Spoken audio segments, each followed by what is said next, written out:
Assalamualaikum warahmatullahi wabarakatuh. Apa kabar Anda soleh-soleha? Semoga Ananda dalam keadaan sehat walafiat tanpa kurang satu apapun. Amin amin ya robbal alamin. Ananda, sebelum kita memulai pembelajaran hari ini, alangkah baiknya sama-sama kita membaca lafaz basmalah. Bismillahirrohmanirrohim. Hari ini kita belajar PKN tema 7. Nah Ananda, apa yang dimaksud dengan kepemimpinan? Nah, kepemimpinan atau pemimpin itu adalah orang yang diberi kepercayaan untuk mengatur sesuatu dengan bijak serta bertanggung jawab. Contohnya, seorang ayah memimpin keluarganya di rumah. Tanggung jawab ayah sebagai pemimpin keluarga harus memberi contoh yang baik, membiayai kehidupan keluarganya, menyekolahkan anak-anaknya, dan sebagainya. Itulah contoh tugas seorang ayah. Nah, keterkaitan nilai-nilai Pancasila dengan kepemimpinan yaitu Pancasila sebagai pandangan hidup kehidupan masyarakat dan bangsa. Seorang pemimpin akan berhasil dalam memimpin jika dapat memaknai dan menerapkan nilai-nilai Pancasila dalam kepemimpinannya. Tugas seorang pemimpin, yang pertama mengatur anggotanya, yang kedua menyatukan seluruh anggota dalam mencapai tujuan bersama, yang ketiga memandu menyelesaikan masalah yang terjadi dalam organisasi atau kelompok.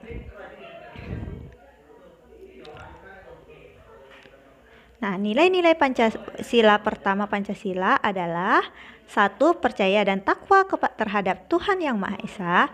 2. Mengembangkan sikap hormat menghormati dan bekerja sama antar pemeluk agama dan penganut kepercayaan yang berbeda-beda terhadap Tuhan Yang Maha Esa. Yang ketiga, membina kerukunan kehidupan di antar sesama umat beragama dan kepercayaan terhadap Tuhan Yang Maha Esa. Yang keempat, agama dan kepercayaan terhadap Tuhan Yang Maha Esa adalah masalah yang menyangkut kehubungan pribadi manusia dengan Tuhan Yang Maha Esa. Yang kelima, mengembangkan sikap saling menghormati, kebebasan menjalankan ibadah sesuai agama dan kepercayaan masing-masing. Yang keenam, tidak memaksakan suatu agama dan kepercayaan terhadap Tuhan Yang Maha Esa kepada orang lain. Itulah nilai-nilai sila pertama Pancasila. Nah, contoh penerapan sila pertama di sini adalah Pak Erwin adalah Ketua RT 03 Dusun Rejo. Selama kepemimpinannya, beliau telah berhasil meningkatkan kualitas kehidupan beragama di RT 03 melalui berbagai kegiatan yang dilaksanakan atas instruksi Pak Erwin, seperti memperbaiki rumah ibadah dan memperbarui berbagai fasilitas untuk meningkatkan semangat para pemeluk agama dalam beribadah. Pak Erwin juga memberikan keteladanan bagi warganya dalam kehidupan beragama, seperti beribadah secara tekun dan memberi kesempatan bagi pemeluk agama lain untuk beribadah. Di samping itu, Pak Erwin juga selalu mengajak warganya untuk menjaga persatuan di antara umat beragama. Nilai-nilai sila kedua Pancasila, yang pertama, mengakui dan memperlakukan manusia sesuai dengan harkat dan martabat sebagai makhluk Tuhan Yang Maha Esa. Yang kedua, mengakui persamaan derajat, persamaan hak serta kewajiban setiap manusia tanpa membeda-bedakan suku, keturunan, agama, kepercayaan, jenis kelamin, kedudukan sosial, dan warna kulit. Ketiga, mengembangkan sikap saling mencintai sesama manusia. Yang keempat, mengembangkan sikap saling tenggang rasa dan tepa selera. Yang kelima, mengembangkan sikap tidak semena-mena terhadap orang lain. Yang keenam, menjunjung tinggi nilai-nilai kemanusiaan, gemar melakukan kegiatan kemanusiaan. Yang kedelapan, berani membela kebenaran dan keadilan. Kesembilan, mengembangkan sikap saling menghormati dan bekerja sama dengan bangsa lain. Nah, itulah contoh-contoh nilai-nilai Pancasila kedua. Nah, contoh penerapan sila kedua adalah pekerjaan yang diembankan oleh Dr. Wahyu Fitria bukanlah pekerjaan yang ringan. Ia pernah melewati hutan belantara pada malam hari dengan diiringi hujan yang lebat, tetapi pulang dengan tangan hampa karena pasiennya tidak mau membayar. Ia sering menerima bayaran bukan dalam bentuk uang, melainkan dalam bentuk bahan makanan. Meskipun menghadapi berbagai kesulitan, Dr. Wahyu tetap ikhlas dalam menjalankan tugasnya. Ia merasa bahwa menolong masyarakat yang sedang mengalami masalah kesehatan merupakan kewajiban sebagai seorang dokter. Penerapan nilai-nilai Pancasila kedua yaitu dengan berperi kemanusiaan terhadap orang lain. Nah, jadi dari contoh di sini, Dr. Wahyu ini tetap berperi kemanusiaan terhadap pasiennya, walaupun dia tidak mendapatkan imbalan sedikit pun. Dia tidak tetap menolong masyarakat tersebut. Selanjutnya, nilai-nilai sila ketiga Pancasila. Yang pertama, sanggup dan rela berkorban untuk kepentingan bangsa dan negara apabila diperlukan. Yang kedua, mengembangkan rasa cinta kepada tanah air dan bangsa. Yang ketiga, mengembangkan rasa kebanggaan kebangsaan dan bertanah air Indonesia. Yang keempat, mengembangkan persatuan Indonesia atas dasar Bhinneka Tunggal Ika. Yang kelima, memajukan persatuan dan kesatuan bangsa Indonesia. Itulah nilai-nilai sila ketiga. Ananda, berikut ini adalah contoh kisah penerapan sila ketiga. Di sini diceritakan, desaku dipimpin oleh warga seorang lurah perempuan namanya Bu Wati. Pernah suatu ketika terjadi pertikaian di desaku. Bu Wati turun tangan secara langsung untuk menyelesaikan pertikaian tersebut.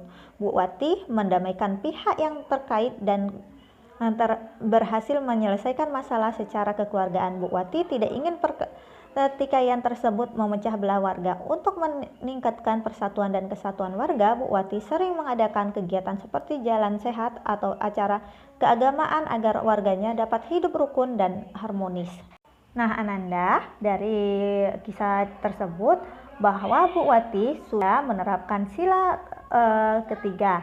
Bu Wati di sini sudah mendamaikan warganya yang bertikai dengan cara kekeluargaan.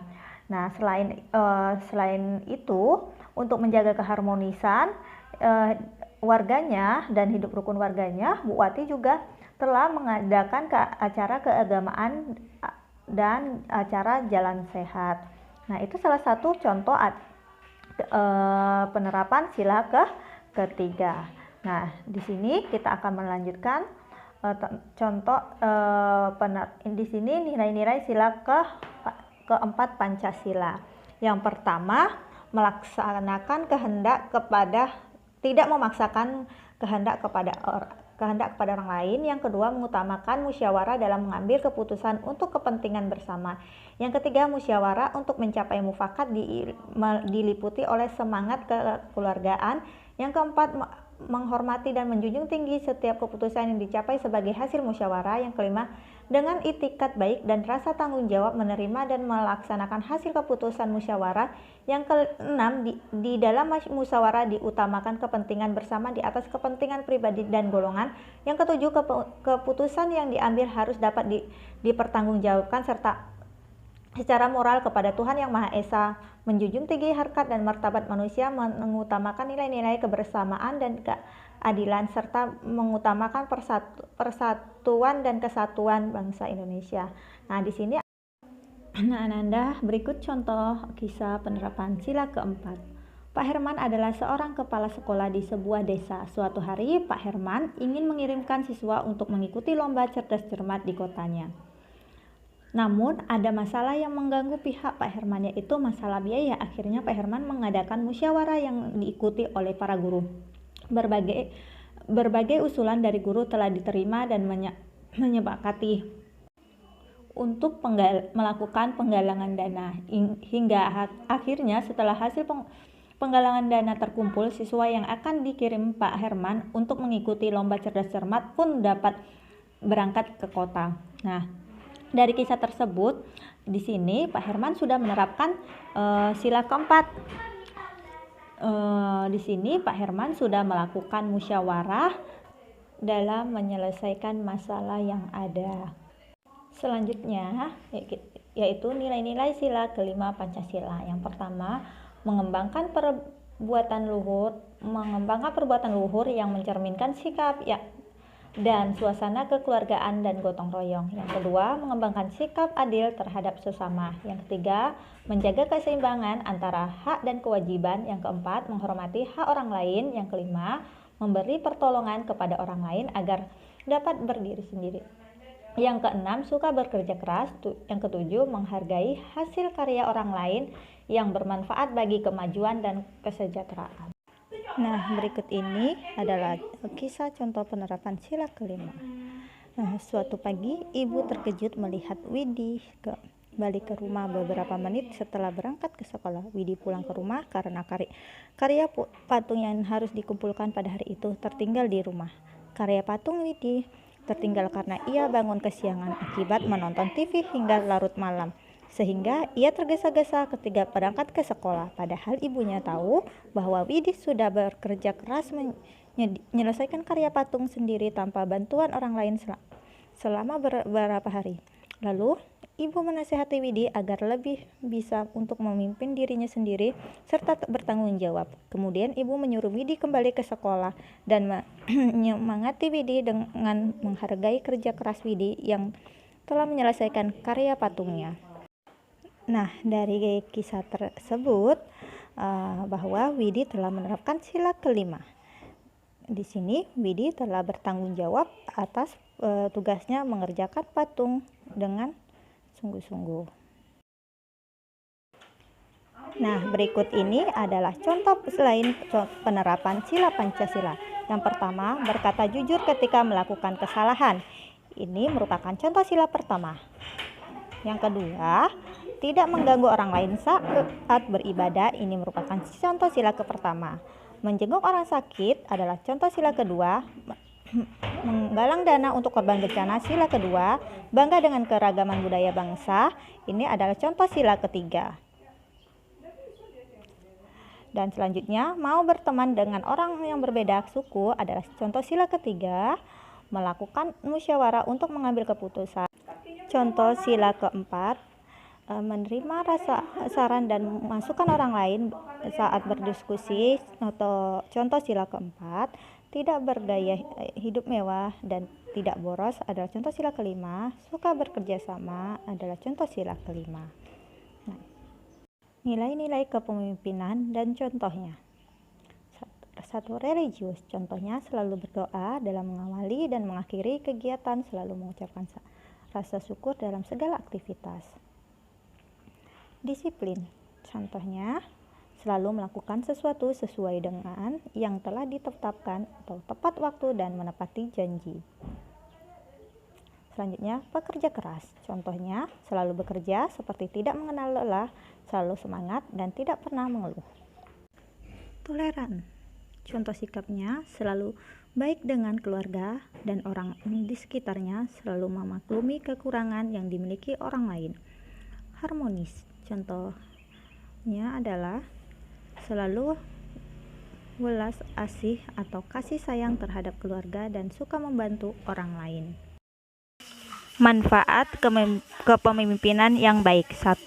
Menjadikan orang-orang di sekitarnya menjadi lebih mengenal Tuhan Yang Maha Esa, meniru sikap pemimpin yang selalu bersyukur. 2. Menjadikan kegiatan dan jadwal aktivitas di lingkungan yang dipimpinnya menjadi lebih teratur sehingga orang akan lebih merasa nyaman di lingkungan tersebut. 3. Membuat orang lain dapat meneladani untuk menerapkan sikap kerja keras dan pantang menyerah dari seorang pemimpin di lingkungan tersebut. 4. Menjadikan hubungan orang-orang yang berada di lingkungan tersebut menjadi harmonis. 5. Membuat orang-orang di sekitar sangat menyayangi baik keluarga maupun tetangga-tetangga maupun orang-orang di sekitarnya, membuat beliau disegani di lingkungan masyarakat. Ciri-ciri pemimpin yang baik dan contohnya. Ciri-ciri pemimpin yang baik: pertama, rela berkorban. 2. Mempunyai nilai keteladanan. 3. Disiplin, kerja keras, dan kerja cerdas. 4. Pantang menyerah atau gigih. 5. Mendahulukan kepentingan bersama. 6. Mampu bekerja sama dan berkomunikasi. 7. Kemauan untuk terus belajar atau terus memperbaiki diri. 8. Toleran dan bertanggung jawab. Nah, contohnya: 1. Kepala sekolah yang selalu peduli akan kesulitan guru dan murid-murid di sekolahnya, selalu mencari jalan untuk memecahkan masalah yang dihadapi oleh guru dan murid-murid di sekolah. 2. Seorang ketua RT yang sabar mendengarkan keluhan warga yang kemudian melakukan musyawarah bersama berusaha mengambil keputusan yang baik dengan mengutamakan kepentingan warganya daripada kepentingan pribadi. Mengembangkan sikap kepemimpinan. Nah, Ananda, kalian adalah seorang siswa. Nah, kalian dituntut untuk mengembangkan sikap kepemimpinan. Nah, bagaimana caranya? Yang pertama, bertanggung jawab saat melaksanakan tugas. Yang kedua, bekerja sama dengan baik bersama orang lain. Yang ketiga, mementingkan kepentingan bersama daripada kepentingan pribadi. Yang keempat, berlatih bijaksana dalam mengambil keputusan. Nah, manfaatnya adalah yang pertama, menjadi orang yang bertanggung jawab. Yang kedua, disiplin. 3, memiliki kepedulian yang tinggi. Peran nilai-nilai Pancasila dalam koperasi. Koperasi didirikan untuk memajukan kesejahteraan bersama. Pengelolaan koperasi bersifat demokratis, artinya semua kegiatan operasional koperasi dilaksanakan secara terbuka dan dalam setiap pengambilan keputusan didasarkan pada kesepakatan seluruh anggota koperasi.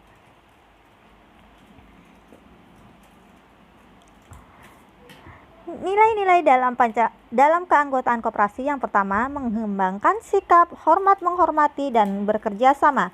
Yang kedua, menjunjung tinggi nilai-nilai kemanusiaan. Yang tiga, mampu menempatkan persatuan dan kesatuan serta kepentingan bersama di atas kepentingan pribadi. Keempat, mengutamakan musyawarah dalam setiap pengambilan keputusan untuk kepentingan bersama. Yang kelima, mengembangkan perbuatan yang luhur yang mencerminkan sikap dan suasana kekeluargaan dan gotong royong. Nah, Ananda, itulah penjelasan dari Ustazah tentang penerapan nilai-nilai Pancasila dalam kehidupan sehari-hari. Lebih dan kurang Ustazah mohon maaf. Sebelum kita akhiri pembelajaran hari ini, alangkah baiknya kita sama-sama membaca lafaz hamdalah alhamdulillahirabbil alamin dan doa kafaratul majelis subhanakallahumma wa bihamdika asyhadu alla ilaha illa anta astaghfiruka wa atubu ilaik. Nah, Ananda, jangan lupa jaga kesehatan, jaga imun, jaga iman, dan jaga aman. Ustazah akhiri, wassalamualaikum warahmatullahi wabarakatuh.